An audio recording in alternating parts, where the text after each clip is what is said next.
Cenab-ı Hakk'ı zikrediyorsun. Onun için sen de her halinde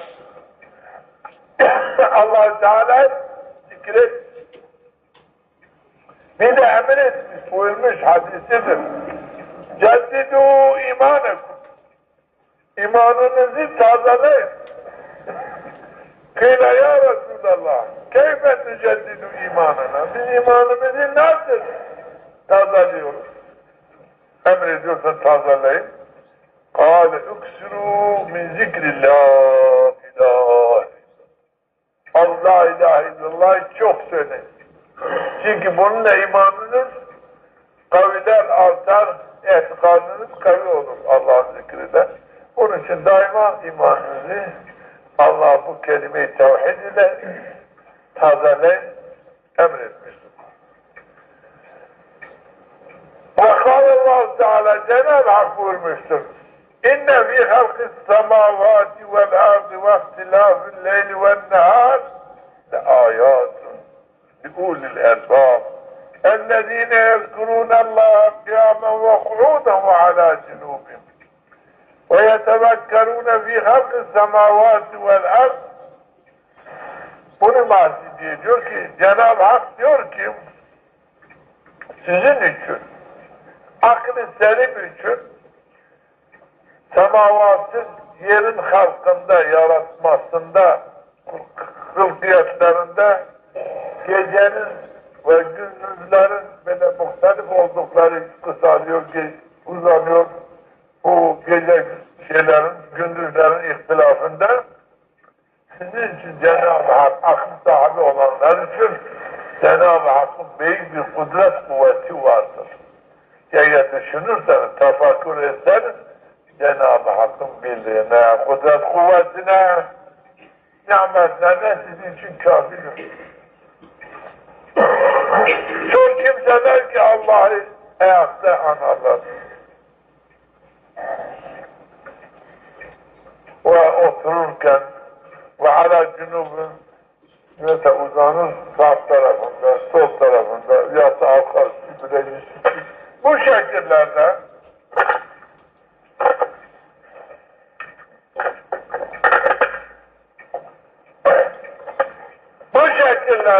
Cenab-ı Hakk'ı ananlar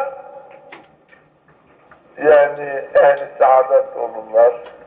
Yani demin söylediğimiz her ehvalde Cenab-ı Hakk'ı zikrini yap. Ayakta otururken, sağ tarafında yatarken, sol tarafında ne şekilde olursa bu şekil, bu vaziyetlerde daima Cenab-ı Hakk'ı zikredin. Bunun da zikrin de iki şekli var. Birisi aşikadır, beştir. Allah, la ilahe illallah buna zikri ciheri der. Bir de kendisi ister, kendisine gelir, başkasına gitmez. Buna da zikri, hafif zikri sırrı diyorlar.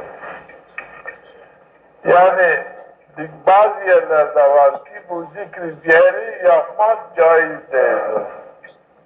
Ki şimdi biz burada vaaz ediyor yani ayetli hadis okur insan. Bunu başka burada zikir ederse caiz değil. Çünkü mana olur bırakmaz işi de.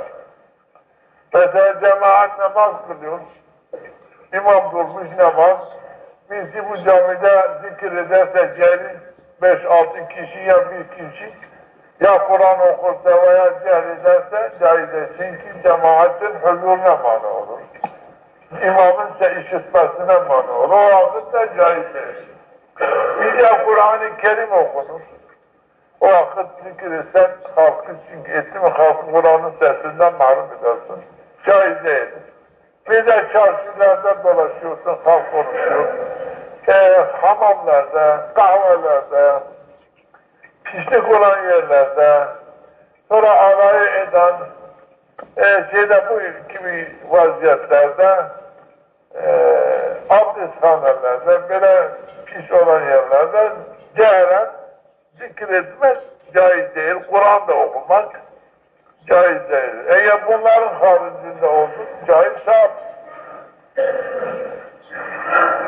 O vakit ne yaparsın camiye eti bu böyle şekilde? Kendin işitecek kadar. Veyahut da kalbinde Allah Allah diyersin. Veyahut da kendi işitecek kadar ki sesin sana gelsin, başkasını meşgul etmezse yaparsın. Başkasını meşgul ederse, başkasını dinlemesinden mani olursa, men ederse o vakit senin cehlen caiz değil, bir sevap yoktur, günah alırsın. Onun için bu şekilde başka yoktur. Lakin mesela yolunda gidiyor, bir mani yoktur. Çok büyük sevaptır. Ki ayakta otururken yansın, sağ sol. Bir daha Resul-i Ekrem diyor ki siz ne zaman rüya okunuzda uyanırsanız böyle deyin. La ilahe illallah. Sesini kabarlar. La ilahe illallah. Uşaklar, bir sesin bile bir kaba ses olsun ki şeytan senin evinden geçsin. Bu sesle diyor melaikeler gelir. Bu senin sesinle melaike senin evini dolar. Şeytanı olan şeyler kaçar. Onun için ne kadar uykudan uyandın mı ev senin olsa başkasının evi olmaz. Ev seninse, çoluk çocuk seninse La ilahe illallah böyle üç defa söyle, bu çok büyük isabet. Yani zikrullah her şey üzerinde olur. Bazısı eğer derse bu sen kadrisin, bu da nakşidir. Kadriler beklerler. Nakşiler o söz doğru değil. Çünkü kadrilerden evvel, nakşilerden evvel sahabeler vardı. 400 sene kadriden evvel, Nakşibendi'den 600 sene evvel. Müslümanlar vardı. Ne nakşidiler, ne kadrediler. Onun için aşkara zikirden de var. İbretçe söyleyen var. Kendini işitecek zikir eden de var. O dudaklarını birbirine tutar, kalbinde Allah diyen de var. Bunlar hepsi sevaptır. Hepsi de hayırdır. Günah yoktur. Kimse bunu men etmez. Dediğim gibi bu ahvallerde olmazsa cehli zikir yapabilirsin. Lakin bu ahvallerde olursa cehli zikir yaparsan bu senin zikrin sevap değil. Mesela şimdi birisi Kur'an burada okursa onun Kur'an'ı caiz değildir. Çünkü biz burada gelmişiz nasihat dinleriz. Bu nasihat da farzdır, farz-ı hayndir, farz-ı kifayedir. Ki dinlemek, Peygamber Efendimiz'in mesela hadisini mana etmek, Kur'an'ın ayetlerini mana etmek, o da farz-ı kifayedir. Biz şimdi burada kalsa Kur'an okursa bize mana olur. O vakit der ki senin Kur'an'ın caiz değildir. Çünkü burada vaaz verilir. Biz vaazımızı bitirelim, ondan sonra okumuş dedim ya. Evet. Diyor ki, bazı insanlar var ki bu hususta ifrata, tafrite giderler. Zikir hakkında. Yani çok ifrat eder. Tafrit vaziyetine gider. Kimse var ki hiç zikir etmem, ben zikir etmem. Bana derviş derler. Bana sofu diyorlar. Ben yapmam. O bir kızım da ben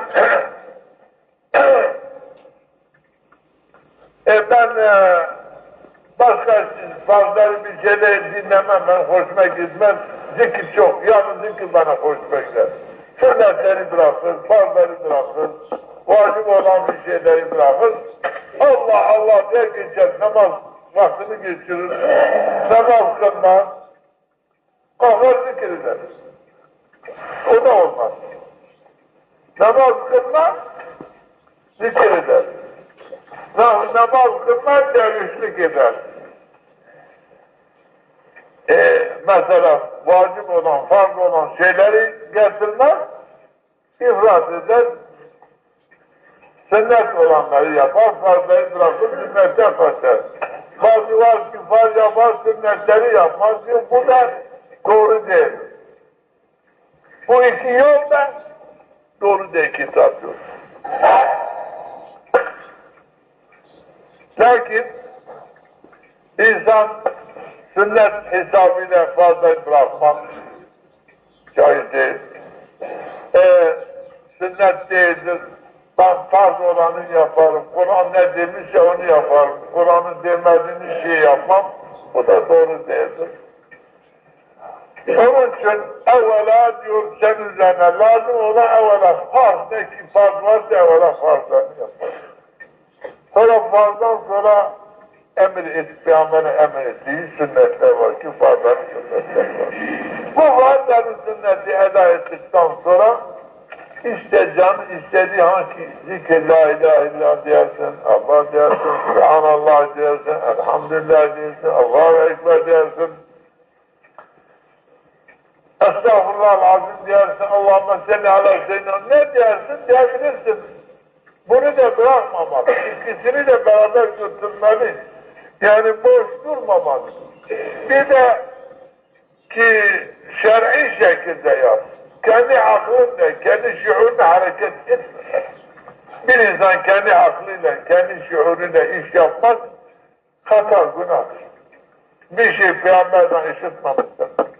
Emir etmemiş. Bunu o şekilde sokmak haramdır, günah. Bunun için diyor ki, bazı insanlar var ki, gidip şey öğrenemez. Din talimini yapmaz, Kur'an'ı öğrenemiyor. Mesela dini birçok halal haram mevzuları var, vacipler var. Bunları öğrenemez. Fatiha'ya gidip Fatiha dersini öğrenemez. Fatiha okursan ya her gün bu Fatiha okur, bu Fatiha'nın manası nedir? Ben bunu öğreneyim, et-tahiyyatın manası nedir? Subhan Rabbil Azim, Subhan Rabbil Ala. Allahu Ekber derim, elimi kaldırırım. Euzubillahimineşşeytanirracim diyelim, Bismillahirrahmanirrahim diyelim, ben Allah'la konuşuyorum. Ama ben bilmem nedir, ne söylüyorum, ne istiyorum, Allah'la ne konuşuyorum, bunun farkında değil. Gider zikir eder, gider başka sohbetlik yapar. Ya evvel lazım sana ne? Bunları öğrenmek lazım. Akideni sahih yapmak, akideni bil. Çünkü akide senin üzerine akide olan, vacip, farz olan şeyler var ki kendi akideni bileceksin. Mesela şimdi sen Hanefi'sin. Hanefi mezhebinin Maturidi, akideden Maturidi şey vardır, mezhebi var. Onu bileceğiz. Ben Şafii'yim. Benim mezhebim Eş'aridir. İmam Eş'ari etikatta. Bunu benim bir kısmı bana da lazım. Sana da lazım. Kimse onu öğrenemez. Birbirinin ağzından öğrenip söylüyorlar. Mesela senin mezhebin üzerinden senin ne farz ne manası nedir? Sünnetin manaları nedir? Sonra Cenab-ı Hakk'ın sıfatları, zatını, sıfatını tanımak lazım Cenab-ı Hak. Cenab-ı Hakk'ın sıfatı ne gibi Cenab-ı Hakk'a caizdir, ne gibi caiz değildir? Müstahil nedir? Bunu hepsi öğrenmek etikadır, bunu ders almak lazım. Sormak lazım. Kimi sormaz, ben gider, ama kendine kolay bir şey, Allah der. Bunu diyor ki, bazı şeyler senin üzerine vacip şeyler var. Bunları öğren. Git Fatiha'nın manasını öğren, oku. Fatiha'nın doğru mudur, doğru değil mi? Ben Fatiha okurum. Çünkü bazen doğru dersen namazın da sazdır. Bunu gidip başka sahih bir hafızın yanında, bir hoca yanında, hoca benim. Hele beni Allah seversen beni dinle. Çünkü insan ağzıyla bir şey ezberlerse belki de hata var, yanlış ezberlemişim. Belki yanlış okuyorum. Onun için hoca beni Allah seversen beni dinle. Ben Fatiha'yı okuyayım. Ben Türkçe okurum, okumam mı? Bu Fatiha'yla ben namazım caiz mi, caiz değil. Bunu öğrenmek lazım. Ben Zemm-i Sure koşuyorum. Zemm-i Sure'm galat olursa batal eder namazını. Sahabını götürür. O vakit bunu hoca ben, iyi dinle ben. Hele, Kul Avzu Rabbil Felak'ı güzel okur muyum? Okumam mı? Kul Vallahi okur muyum? Bana namazda ezberlediğim sureleri daima onu geçirmek lazım. Her hafta kaç günden bir defa ise hoca yanına gider. Benim bu ezberlediğim Zemm-i sureleri, ezberlediğim Fatiha'yı, Et-Tahiyyatı, bu şekilde hepsi onu açar. Hoca dinler. Evet, bu Fatiha'yla namazın sahihdir.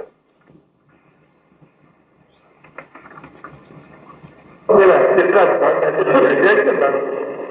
Bak eğer bu kadar dikkat etse de dikkat etmezsin. Çünkü benim vazifem dikkat size doğru, Allah'ın vaazında olduğu gibi size çok mühim bir şey beyan ediyorum.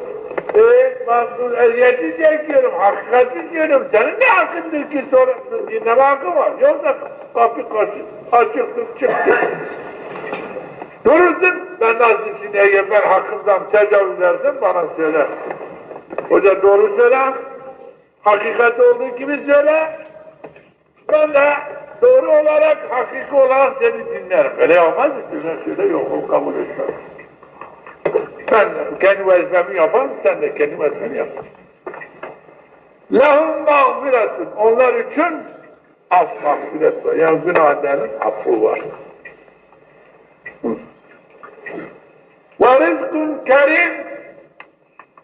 Bunlara çok kerim, geniş, vasi, rahat verici, istirahat verici bir rızk. Halal var bunlar. Ve nasrun minallah. Bunlar için Allah tarafından yardım fırsat var. Sonra bir adam namazını kılarsa, zekatını verir, malını halala sarf ederse, bu dört nimete layık. Dört nimete layık ve Cenab-ı Hak da buna şehadet eder ki hak. Bir kimse zekat vermezse hak mümin olmaz. Namaz kılıp da zekat vermezse gerçek bir mümin olamaz. Ve onun için de şeref yok, derece yok, günahın affı yok, bir rızk-ı kerim de yok. Yani iyi bir rızk vası, geniş bir rızkla maruf olur. Bunun için mümin bu iki vasfı kendisinde tutmak lazım. Bunu kendinde tut ki mümin hak olasın, bu nimetlere nail olasın. Onun için zekat İslam'ın üçüncü rüknüdür. Bir ibadettir, hem mali bir ibadet, hem de nefsani bir ibadettir. Cenab-ı Hak öyle diyor, emrediyor. وَلَا تَنْسَ نَسِيبَكَ مِنَ الدُّنْيَا. Dünyadan nasibini unutma. Ki nasibin zekattır. وَاَحْسِنْ اِلَيْكَ. Kendine iyilik yap. Kema ahsenallah. Allah Teala sana nasıl iyilik yapmışsa, sana mal vermiş, senin malın nisan.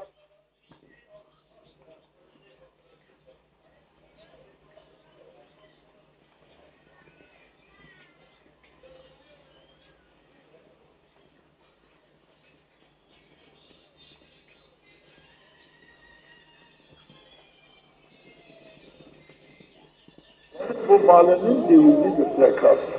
Buradaki olan malını cennete, ahirete, mahşere saf götürür orada devizdir. Buraya hacca giden bir harca çıkar. Bir döviz alır, dövizi götürür. Biz de bu dünyadan ahirete dövizimiz zekattır. Ben bu malimi nasıl, bu buğdamı nasıl cennete, mesela mahşere, teraziye götüreyim? Bunun dövizi bu 4 teneke buğday. Onun için Cenab-ı Hak diyor ki وَلَا تَعْسَ نَسِيبًا bu dünyadaki nasibin bu zekattır. Bu dünyanın varlığındaki sana verdiğiniz zekattır. İyilik yap kendisine, Cenab-ı Hak kendine iyilik yap, Cenab-ı Hak sana iyilik yapmıştır. Onun için yap. Mesela iyilik yapmış sana 40 teneke buğday vermiş. Misal.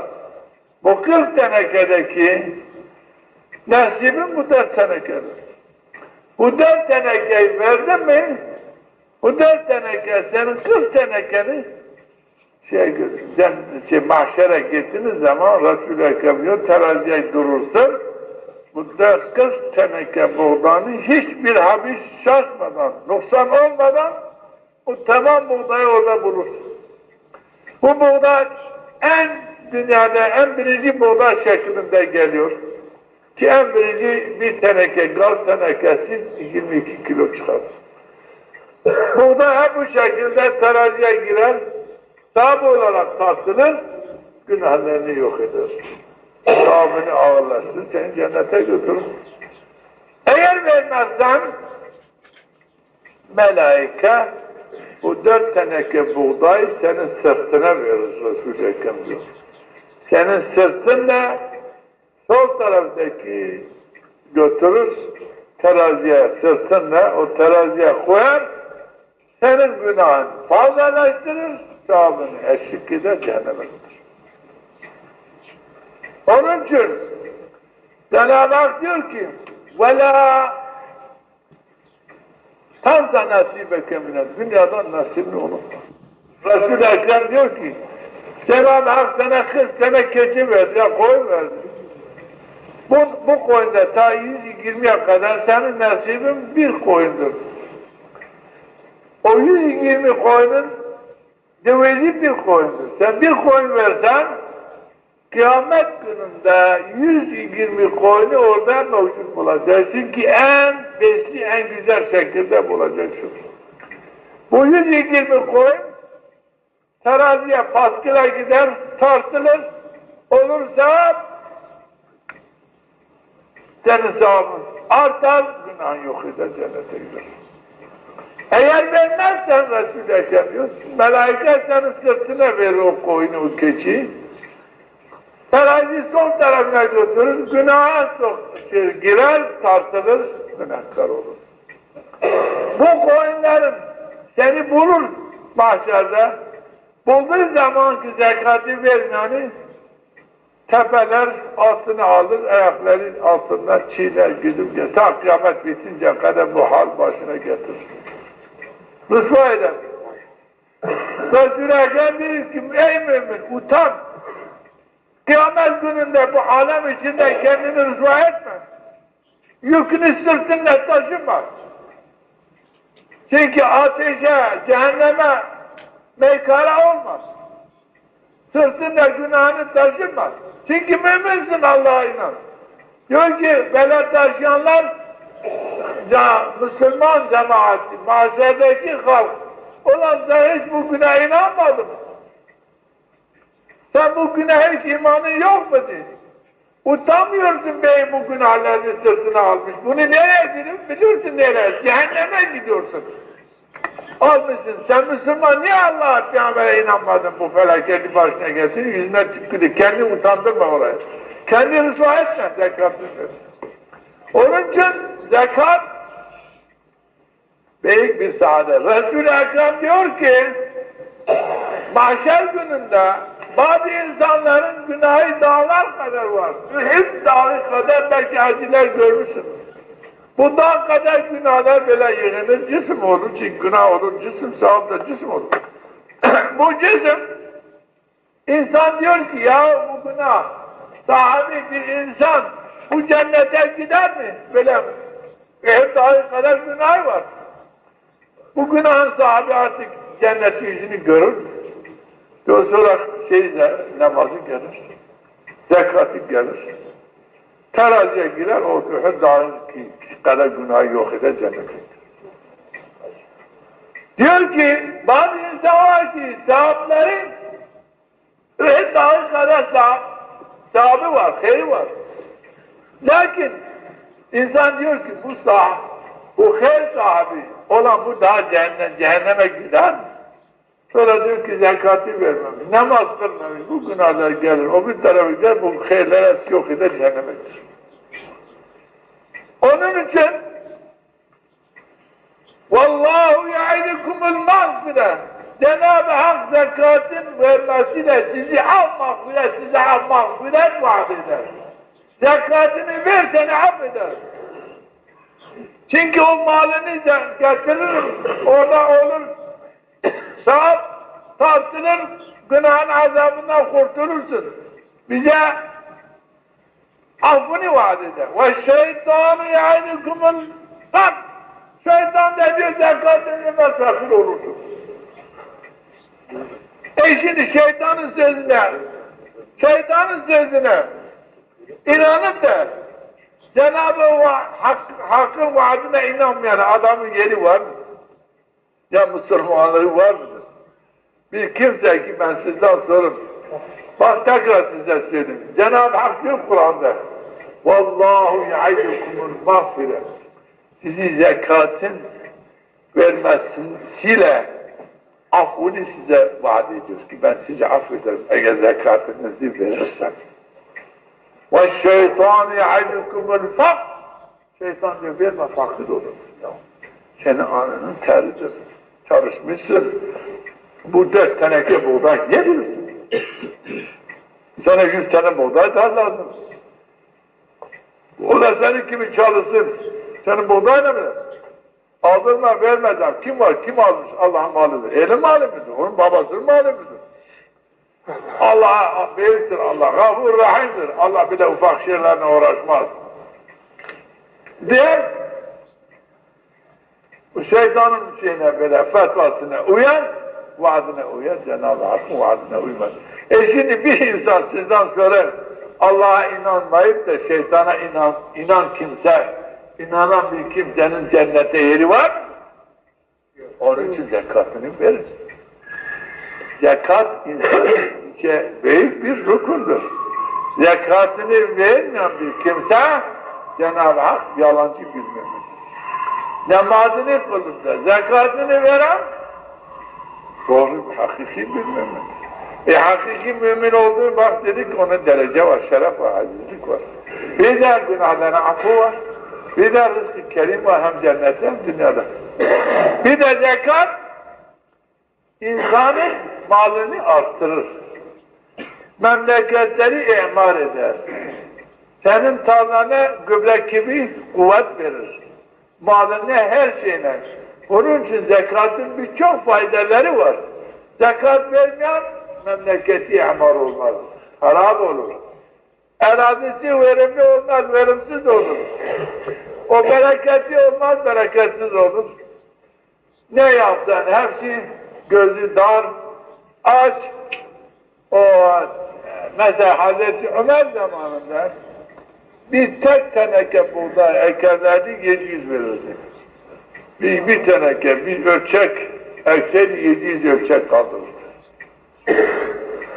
Bir ağaç ne kadar çiçek açsaydı bir tek çiçek düşmezdi, tamamen meyve olurdu. Hiçbir bir koyun katiyen kısır kalmazdı. Senede 2 tabak derdi, yani kuzulardı, yani kısır kalmazdı. Bir de 2, 3, 4 kadar getirirdi, ekiz getirirdi. O hiç de bunlar ölmezdi, ne bıdağı ölürdü, ne oğlakı, ne kuzusu, hepsi sağlam, sağlam kaldı. Öyle olmuştu. Bir adam diyor, benim bir devem vardı, ben devemi ihtiyacı daha beslemedim, götürdüm, dağa verdim. Gitti.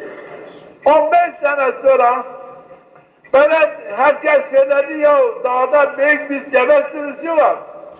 Bunun sahibi yok mu? Kimse sahip çıkmıyor. Ben de işittim dedi hemen ben gideyim. Belki ben o ihtiyar devem olmaz. Gittim evet benim dağım benim o ihtiyar deve ki daha olmuştum evden.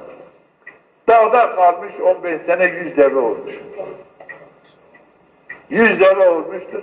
Ben o develerimi getirdim. Ne kimse sahip çıkmış, ne kimse de diyordu. Benim malımdır. Ben sonra getirdim, bu kaç senenin zekatını verdim. Yani İslamiyet, bir insan, bir millet namaz kılarsa, zekatını verirse, o memleket, o yer, imar olur, abad olur, zengin olur, hiç kimse bir şeye ihtiyacı kalmaz, kimse kimsenin malında gözü kalmaz, kimse eli uzatmaz. Böyle Medine Hazreti Ömer zamanında 1,5 milyon nüfusu var. Bu 1,5 milyon ne mahkemesi vardı, ne mahkemesi vardı, ne kadısı vardı, ne polisi vardı, ne belediyesi vardı, ne doktoru vardı, ne hiçbir şeysi de yok. Belki hiçbir şey de yoktu. Ne cinayet vardı, ne hasta vardı, hiçbir şey yoktu. Ne pislik vardı. Bununla yaşıyordu. Onun için İslamiyet bir insan ki namazını kılarsa, zekatını verirse, zekat da buna üşür diyorlar. Üşür ya onda birdir. Buğdanın zekatı onda birdir. Üşür verirlerdi. Peygamber Efendimiz zamanında tahsildarlar gidip üşürü getirdiler. Tepede Müslüman ne kadar zekat var, tahsildarlar vardı, toplar getirirlerdi. Sıddık ve Hazreti Ömer Hazreti her zaman vardı. Ta bizim padişahlara kadar, Kırka Hamile kadar da bazı padişah gelirdi, tahsildarları vardı, bir de eşya vardı, satıyorlardı, müzayeden çıkarırlardı. Onun için ulemalar diyorlardı ki, bu üşürü veren kimseye zekat düşmez. Çünkü padişah alırdı, üşür diye, zekat olarak diye alırdı. Onun için senin Hanefi mezhebinde senin boynundan çıkardı. Padişaha gel, doğru yapar. Ne yaparsa senden çıkardı.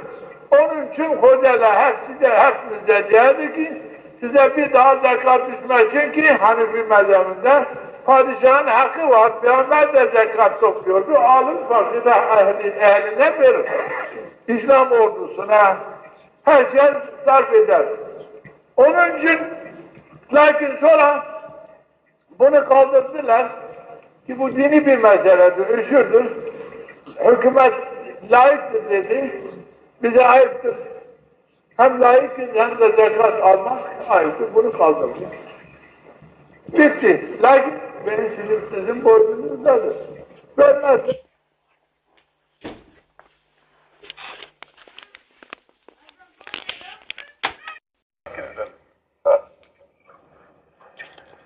Her ahvalında Cenab-ı Hakk'ın zikir eder. Onun için sen de her halinde Allah-u Teala zikir et. Bir de emir etmiş, buyurmuş hadisidir. Ceddidu imanekum. İmanınızı tazeleyin. Kıyla ya Resulallah. Keyfe tüceddidu imanına. Biz imanımızı nasıl tazeliyoruz? Emrediyorsa tazeleyin. Kâle üksürû min zikrillah.